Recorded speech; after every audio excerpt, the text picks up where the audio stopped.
Good morning, students. How are you? I hope you are good and fine at your places. Today we read our remaining chapter. Chapter first, when, where and how. Start with colonization. जो हमारा भी रहता था उसी को हम पढ़ेंगे. Colonization that means उपनिवेश. ये रेफर करता है बेटा उस टर्म को. Colonization refer to the process by which a powerful country control other political and economical country or countries. उपनिवेश का मतलब ये कि एक पावरफुल कंट्री जो अदर जो कंट्री है उसकी पॉलिटिकल और इकोनॉमिकल जो सिचुएशन है उसको अपने अंडर यानी कि अपने कंट्रोल में रखती हैं. ये होता है कॉलोनाइजेशन. इन अदर वर्ड्स अगर दूसरे शब्दों में हम देखें, when the subjugations of one country by another leads to political, economical, social and cultural changes in the former, we call the process as colonization. That mean यानी कि एक country जब दूसरी कंट्री को अपने वश में करती है, उसकी पॉलिटिकल, उसकी इकोनॉमिकल, उसकी सामाजिक, उसकी सांस्कृतिक जो फॉर्म्स है उनको चेंज कर देती है, तो इसी प्रोसेस को कहा जाता है colonisation. The British and their missionaries initially came to India for trade and commerce and for the spread of Christianity. जो ब्रिटिश थे या फिर जो अदर मिशनरी का मतलब होता है जो क्रिश्चियंस यानी कि जो ईसाई धर्म के जो प्रचारक होते हैं वो होता है missionaries. Initially came to India, वो भारत में आए British and missionaries for trade, किसके लिए? व्यापार एंड कॉमर्स, वाणिज्य के लिए, and for the spread of क्रिश्चियनरीज. और स्प्रेड का मतलब मीन्स प्रचार करना, और उन्होंने जो ईसाई धर्म था उसका प्रचार किया. They had no political ambition, उनका कोई भी राजनीतिक एम्बिशन नहीं था. But they were lured by the riches and wealth of India. लेकिन वो क्या हुए? लड़का मतलब होता है बेटा लालच, यहाँ का जो धन था उसके लालच में आ गई. Taking advantages of the unstable political conditions of the 18th century India, they gradually establish their strong hold on all the major economical flourishing centres.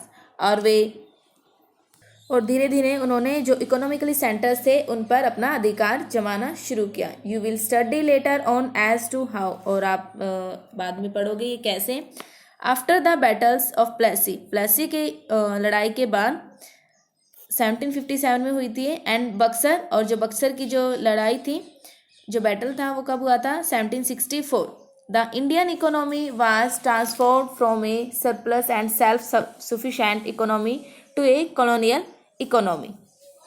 और इस तरीके से जो इंडियन की जो सेल्फ सफिशिएंट इकोनॉमी थी वो एक उपनिवेशिक यानी कि कॉलोनियल जो इकोनॉमी थी उसमें चेंज हुई.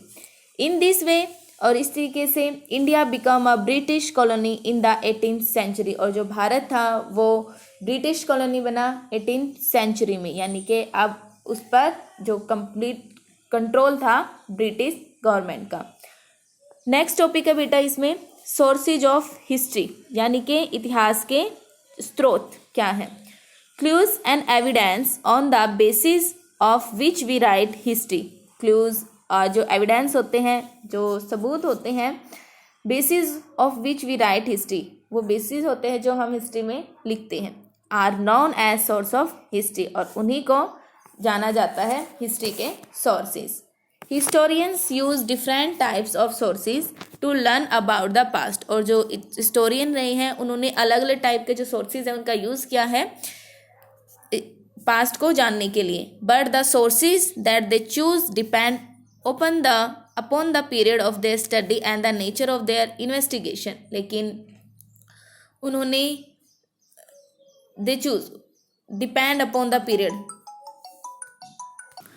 और उन्होंने जिन सोर्सेज को चूज़ किया वो किसी भी जो पीरियड है, जो उनकी इन्वेस्टिगेशन है उस पर डिपेंड करते हैं, उनकी प्रकृति पर डिपेंड करते हैं. Like the ancient and medieval period, जैसे एंशियंट प्राचीन और जो मध्यकालीन जो समय था. The source of history of modern India can also be divide into the following categories.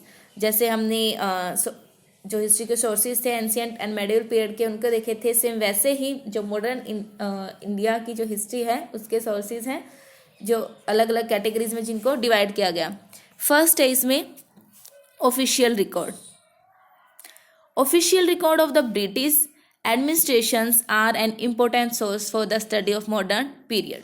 Official जो रिकॉर्ड था यानी कि दस्तावेजी जो रिकॉर्ड था ब्रिटिश एडमिनिस्ट्रेशन का, वो बहुत ही इम्पोर्टेंट सोर्स रहा है मॉडर्न पीरियड की स्टडी के लिए। The British laid great emphasis on writing, और जो ब्रिटिश थे वो उन्होंने बहुत ज़्यादा राइटिंग पर दबाव दिया। दे गोट एवरी इंस्ट्रक्शन, उन्होंने जितने भी इंस्ट्रक्शन थे, प्लान थे, पॉलिसीज थी, ट्रीटी थी, agreements, decision and investigation etcetera pen down, सभी को नोट किया यानी कि उनको राइट किया। It become easier to study, यह बहुत ही ईजी था अध्ययन के लिए। Ponder and discuss matter in this way. As a result, और इसका रिजल्ट क्या रहा, official letters, memos, voting and reports were written frequently, उनको फ्रीक्वेंटली यानी कि ईजी से लिखा गया और समझा गया। In the early years of 19th century, और 19th सेंचुरी के शुरुआत में, these documents were copied out and beautifully written by calligraphist for records, इनको बहुत ही अच्छे तरीके से लिखा गया, इनकी कॉपीज की गई, किससे, कैलियोग्राफी से। But with the spread that mean प्रसार, यानी कि प्रिंटिंग प्रेस जब इंडिया में आया था उसके प्रसार के साथ 19th सेंचुरी में these documents were printed in multiple copies, और ये जो डॉक्यूमेंट्स थे इनकी बहुत सारी जो कॉपीज थी वो बनाई गई। The British also focused on the preservation of all these return record and documents, और जो ब्रिटिश थे वो उनका ज़्यादा जो फोकस था वो इन रिटर्न जो रिकॉर्ड्स थे, जो डॉक्यूमेंट्स थे, इन्हीं पर था। Therefore they set up record rooms in every department of their administration, और उन्होंने एक रिकॉर्ड रूम सेटअप कर रखे थे हर डिपार्टमेंट में एडमिनिस्ट्रेशन के, to preserve the important documents and records, किनको प्रिजर्व करने के लिए, जो महत्वपूर्ण जो डॉक्यूमेंट्स थे, दस्तावेज थे, जो रिकॉर्ड्स थे, उनको प्रिजर्व करने के लिए। The British established archives and museums, और जो ब्रिटिश थे उन्होंने एस्टेब्लिश दैट मीन स्थापना, और उन्होंने जो आर्चीव्स थे, जो म्यूजियम्स थे यानी कि जो संग्रहालय थे, उनको स्थापना की थी। नेक्स्ट बेटा इसमें नेक्स्ट जो सोर्स है हिस्ट्री की स्टडी का वो है surveys. The British also conducted survey for a better understanding of our country and its effective administrations, और जो ब्रिटिश थे उन्होंने जो सर्वे था उसको कंडक्ट किया था ताकि वो हमारी जो कंट्री है उसको अच्छे से समझ सके, और जो एडमिनिस्ट्रेशन है, जो प्रशासन है, उनके लिए भी इफेक्टिव हो।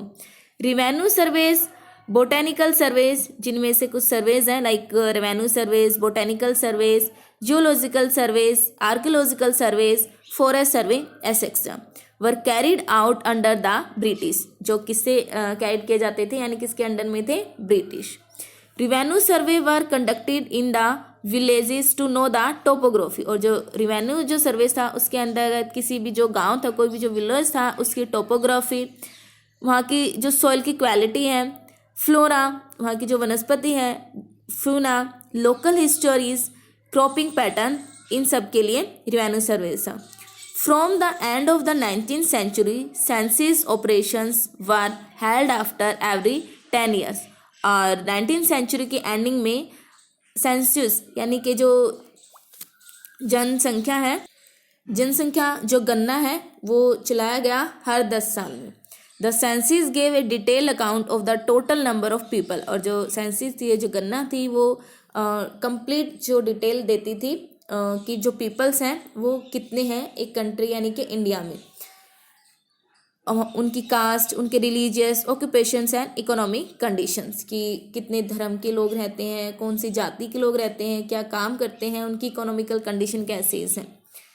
But these official record tell us about the thoughts, feelings and interest of the British, लेकिन जो ऑफिशियल रिकॉर्ड्स थे वो बताते हैं विचारों को, फीलिंग्स को एंड इंटरेस्ट को द ब्रिटिश के ही। They do not tell us about the activities and feelings of the general people of the country. For this, we have to depend on the following sources of history. और इसके लिए हम इन सब जो history के sources हैं उस पर डिपेंड हो जाते हैं। अब अदर सोर्सेज हैं इन अर्लियर टाइम्स, जो पहले का जो समय था, very few people know how to write, बहुत ही कम लोग जानते थे कि कैसे लिखा जाए. But in the modern period many men and women began to write and express their anger, frustrations, joy, sorrow and other experience. लेकिन मॉडर्न पीरियड तक बहुत सारे जो मैंस थे, वोमेंस थी, वो लिखना जान गए थे और अपना जो गुस्सा था, अपनी जो खुशी थी, अपना जो दुख था, अपने जो एक्सपीरियंस थे, वो उनको लिखने आ गए थे. Remarkably many women also began to return write during this period. और बहुत सारी जो औरतें थी उन्होंने इस पीरियड में लिखा, जिनमें से एक है रसुंदारी. ठीक है, Rassundari Dasi was the first woman to write an autobiography in Bengali. Rassundari Dasi ऐसी वुमेन थी जिन्होंने अपनी ऑटोबायोग्राफी, दैट मीन्स कि अपना जो जीवन जो परिचय होता है उसको खुद लिखना, उन्होंने लिखा बंगाली में इन 1876. नेम अमर जीबान, 1876 में लिखा था, जिसका नाम था अमर जीबान. अदर सोर्सेज इंक्लूड, और जो दूसरे सोर्सेज हैं हिस्ट्री सोर्सेज में, हिस्ट्री के जो स्रोत उनको जानने में, वो है फर्स्ट है पर्सनल डायरीज, अपनी खुद की डायरीज लिखना, जो उस टाइम पर जो बहुत सारी जो वुमेन्स थी, मैंस थे, उन्होंने लिखी. और फर्स्ट जो डायरी थी, फर्स्ट जो ऑटोबायोग्राफी थी, वो किसने लिखी थी? रसुंदारी दासी ने. याद रखना बेटा इसको, कब लिखी थी? 1876 में. किस नाम से? अमर जीबान.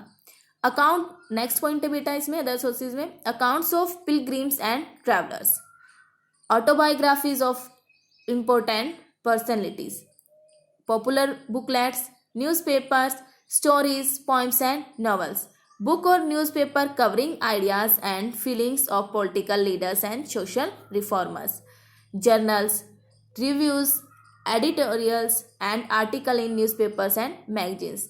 The above, then we say in the last, the above mentioned literary sources serve as major source of history. ये जितने भी लिटरेरी यानी कि जो ये शिक्षित जो सोर्सेज हैं जिनको लिखा गया, वो बहुत ज़्यादा मतलब मेजर, यानी कि उनकी जो मेजॉरिटी है as a source of history में, वो बहुत ज़्यादा है. With the invention of the printing press, और जो प्रिंटिंग प्रेस का इन्वेंशन हुआ था, newspaper and booklets were published in large numbers that served as the voice of the common man, जिनको इजीली जो न्यूज़ थी वो जो सामान्य जो लोग थे उन तक भी पहुंचाई जा सकती थी.